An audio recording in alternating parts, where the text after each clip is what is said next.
आप लोगों को पता तो चल ही गया होगा टाइटल देखने से कि आज मैं करवा चौथ के बारे में बात करूंगी।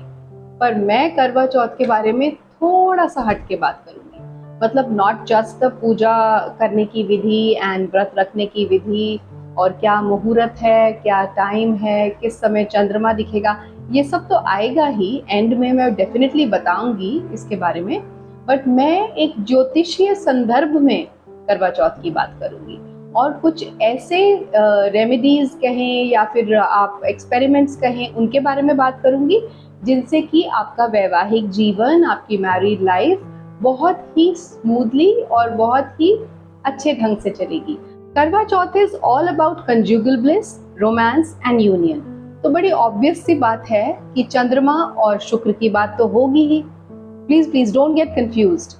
चंद्रमा ठीक है, सबको पता है, moon is very very important on a Karva Chauth day और अ करवा चौथ नाइट। लेकिन वीनस, शुक्र क्यों?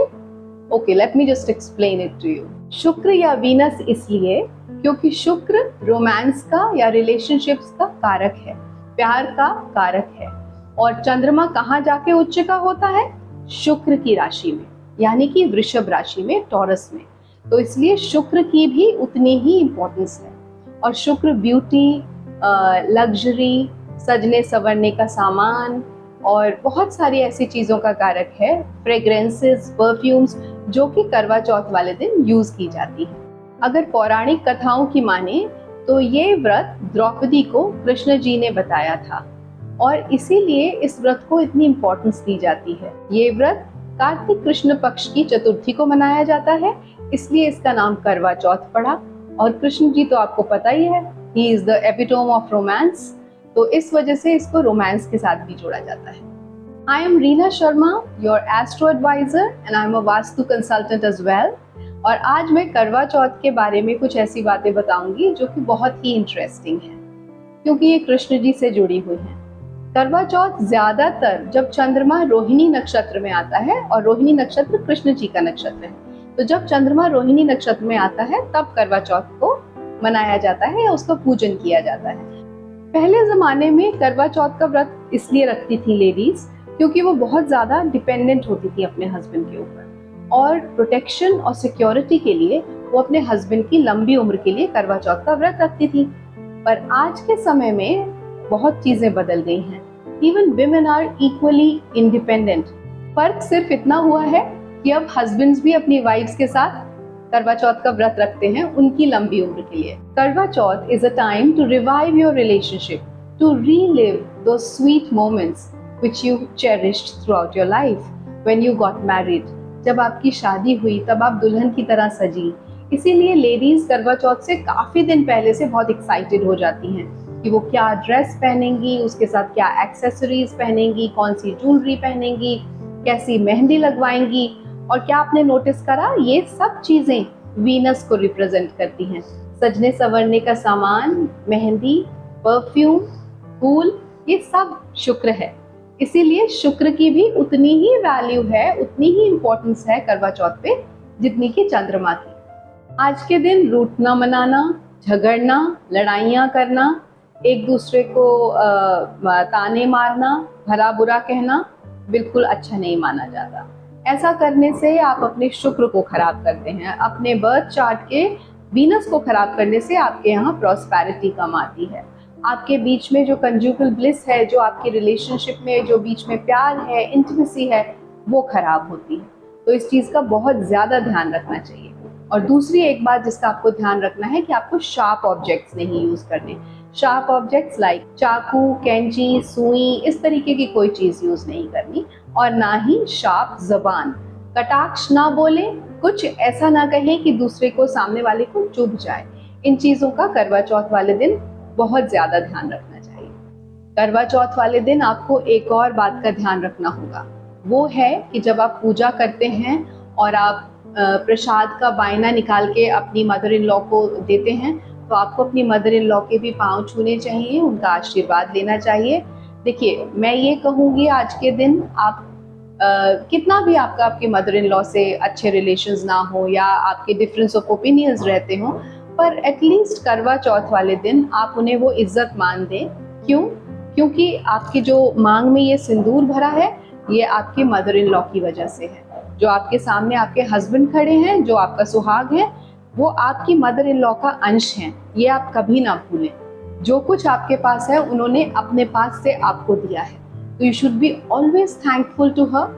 एंड इसीलिए मैं बोलती हूँ कि इन रिलेशंस को बहुत वैल्यू करें, इज्जत दें, और ऐसा जब आप करेंगे रेगुलर बेसिस पे तो धीरे धीरे आपके रिलेशनशिप नेचुरल तरीके से अच्छी होती जाएगी। आप ये कभी ना भूलें कि आप भी कभी मदर इन लॉ बनेंगी किसी की, आप भी कभी सास बनेंगी, है ना। तो आप इन बातों को ध्यान में रखें। ऐसा आप करेंगी तो ये आपके करवा चौथ को भी बहुत अच्छा बनाएगा, बहुत प्यार भरा बनाएगा, और आपके मन को भी शांत रखेगा। और एक और गलती मैं बहुत ज़्यादा होते हुए देखती हूँ। देखिए, जब आप पूजा करते हैं और चंद्रमा निकलता है और आप उसे अर्घ देते हैं, आप कुछ मीठा उसको चढ़ाते हैं, उसके बाद आप फटाफट बस पानी पीना होता है आपको, क्योंकि निर्जल व्रत होता है, दिन भर के भूखे प्यासे होते हैं, तो आपको होता है कि बस पानी पिला दीजिए। अब ऐसे करने से हम अपने व्रत को अच्छी तरीके से ठीक विधि विधान से नहीं कर रहे। देखिए, आपने चंद्रमा को अर्घ दिया, आपने चंद्रमा को छाननी से देखा, आपने चंद्रमा को भोग लगाया, उसके बाद आप उसी छाननी से अपने पति को देख रही हैं, और फिर आपको सेम चीज उनके साथ भी करनी है। उनको भी अर्घ लगाना देना है, उनको भी कुछ मीठा खिलाना है, भोग लगाना है, और फिर उनके पांव छूने हैं। उसके बाद आप पानी पीजिए उनके हाथ से। ऐसा मैं क्यों बोल रही हूँ? क्योंकि देखिए, जब करवा चौथ है, चाहे कितना भी मॉडर्न टाइम आ गया, कितना भी कुछ हो गया, कितना भी मैं इक्वालिटी की बात कर रही हूँ, पर जो एक फेस्टिवल का जो एक कल्चरल एसेंस होता है, दैट शुड बी देयर। ये एसेंस जब रहता है तभी आपके ये सारे के सारे जो प्लैनेट्स हैं उन रिचुअल से रिलेटेड, वो आपके लाइफ में एक्टिवेट होते हैं, और जब वो एक्टिवेट होते हैं तो उनके रिजल्ट्स भी आपकी लाइफ में आते हैं। तो आप इस चीज़ को हमेशा याद रखिए कि आप सबके पांव छुएं, ब्लेसिंग्स लें, अपनी मदर इन लॉ के पांव छुएं, अपने हस्बैंड के पांव छुएं। ऐसा करने से मतलब सामने वाले को भी, उस आदमी को भी बहुत अच्छा लगता है ना कि किसी ने उसकी लंबी उम्र के लिए व्रत रखा। It's a good feeling, isn't it? He feels important that day, and when he feels important, he gives you that importance in the similar way. So always respect these relationships in your life to have more and more love, more and more romance, and more intimacy with your husband. अगर आप ऐसा करेंगी तो आप देखेंगे कि आपके रिश्ते आपके पति के साथ बहुत अच्छे होते जा रहे हैं और सुधरते जा रहे हैं। इवन इफ अगर आपके रिलेशंस उनके साथ अच्छे नहीं हैं, तो उसके लिए मैं आपको कुछ वास्तु टिप्स दूंगी। अगर आप ऐसा करेंगी तो वो रिलेशनशिप्स भी कुछ वर्षों में या कुछ महीनों में अच्छे हो जाएंगे। देखिए, सबसे पहली चीज़ जो मैं कहूँगी, आप अपने बेडरूम में कोई भी ऐसी तस्वीर ना रखें जो कि भगवान की हो, पूजा पाठ की हो, या पितरों की हो, या किसी और की हो। आपके बेडरूम में सिर्फ और सिर्फ आपकी फोटो हो, आपके हस्बैंड के साथ लविंग मोमेंट्स, स्वीट मोमेंट्स जो आपने बिताए हैं उनकी फोटोज हो, या फिर मैक्स टू मैक्स आप राधा कृष्ण की फोटो लगा सकते हैं या राधा कृष्ण का स्टैचू रख सकते हैं। ऐसा मैंने क्यों कहा? क्योंकि राधा कृष्ण तो आपको पता ही है ना, I mean they are well known about their unconditional love and romance, तो वो फोटो आप लगा सकते हैं। और एक बात, करवा चौथ वाले दिन किए गए जितने भी ये आप रेमेडीज करेंगी या उपाय करेंगी, ये कभी निष्फल नहीं जाते। एक तो मैंने आपको अभी बताया, आप इस करवा चौथ अपने बेडरूम की सफाई करें, वहाँ चेक करें कि कोई इस प्रकार की, इस तरीके की कोई पिक्चर्स या फोटोज तो नहीं है। दूसरी चीज़, अगर आपके हस्बैंड के साथ बनती नहीं है या कुछ रिफ्ट्स हैं, कोई डिफरेंस ऑफ ओपिनियंस हैं, झगड़े होते हैं, तो आप अपने बेडरूम के साउथ वेस्ट जोन में लव बर्ड्स रख सकते हैं। ऐसा करने से भी आप देखेंगे कि बहुत जल्द आपके रिश्ते आपके हस्बैंड के साथ अच्छे होने लगेंगे। और तीसरी, एक बहुत ही सीक्रेट टिप आपको दे रही हूँ, ये सबको नहीं पता। जब आप अपने हस्बैंड के, अपने पति के पाँव छुएंगी, जल का अर्घ देने के बाद चंद्रमा को, आप उनके पाँव के अंगूठे को थोड़ा सा दबा दें। ऐसा करने से आप देखेंगे कि वो आपकी बात को समझने भी लगे हैं और सुनने भी लगेंगे। अब मैं बात करूंगी करवा चौथ के मुहूर्त के बारे में, जिसके लिए आपने पूरे वीडियो इंतजार किया। इस वर्ष करवा चौथ 13 अक्टूबर को पड़ रहा है। 13 का टोटल कीजिए, 3 + 1 4, यानी कि चौथी राशि, यानी कि कर्क, यानी कि कैंसर, और वो राशि है चंद्रमा की राशि। इस वर्ष बहुत ही अच्छे योग संयोग बन रहे हैं। चंद्रमा की राशि वाला नंबर आ रहा है 13 तारीख। उसके बाद दिन पड़ रहा है थर्सडे, जो कि गुरुवार, यानी कि गुरु यानी कि बृहस्पति यानी कि जुपिटर का दिन है। जुपिटर इज द कारक फॉर मैरिज, इसलिए वो भी एक बहुत अच्छा वार पड़ रहा है उस दिन। उसके बाद आप देखेंगे कि ये 12 तारीख की रात को 2 बजे से ही चंद्रमा, जो करवा चौथ की तिथि है, जो चौथी तिथि है, चतुर्थी तिथि है, वो शुरू हो जाती है। इसका मतलब ये है कि ये व्रत जो हम सूर्य उदय से और चंद्रोदय तक रखते हैं वो हमें पूरा मिलेगा इस साल। पिछले कुछ सालों से हमें पूरी तिथि नहीं मिल रही थी, इस साल हमें पूरी तिथि मिलेगी, क्योंकि वो 12 तारीख को अर्ली मॉर्निंग, या आप कह सकते हैं 13 की अर्ली मॉर्निंग 2 बजे ही शुरू हो जाता है। तो अर्ली मॉर्निंग हमको 13 की मिल गई, सुबह सुबह का समय भी हमें मिल गया। हम जैसे भी रखते हैं, देखिए ये करवा चौथ का बस एक फ्लेक्सिबिलिटी है। करवा चौथ पूरे भारत में बहुत अलग अलग तरीकों से मनाया जाता है। पंजाब की जो लेडीज हैं वो इसे थोड़ा अलग तरीके से मनाती हैं, उनके अलग रीति रिवाज हैं।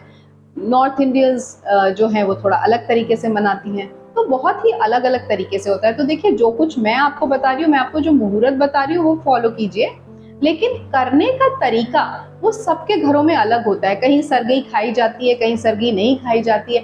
तो please listen to your mother in laws, because they are the best people to tell you कि उनके घर में कैसे होता है। उन्हें फॉलो कीजिए, मुझे मत फॉलो कीजिएगा।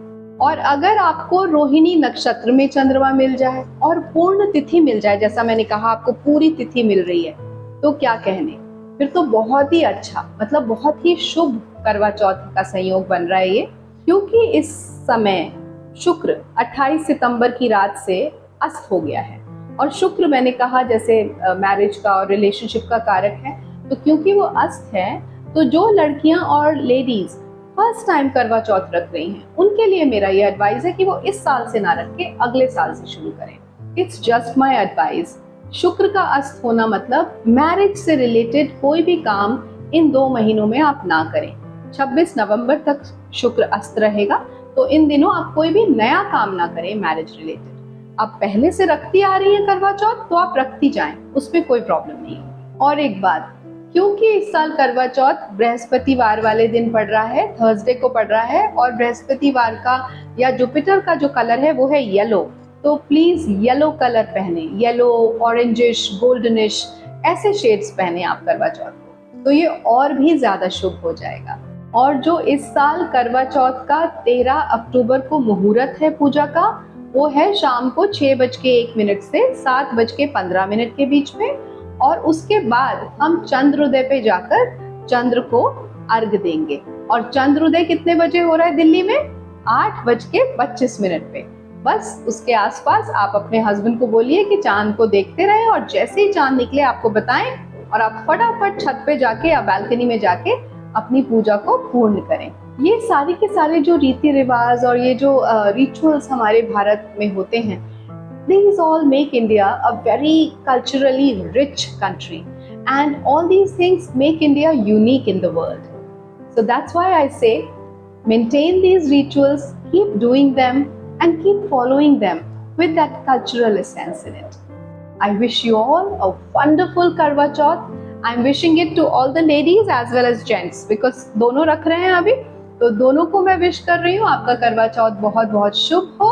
और अगर आपको ये इन्फॉर्मेशन या ये वीडियो मजेदार लगा हो, अच्छा लगा हो, तो please go ahead and subscribe and also click the bell icon. Do not forget to click the bell icon.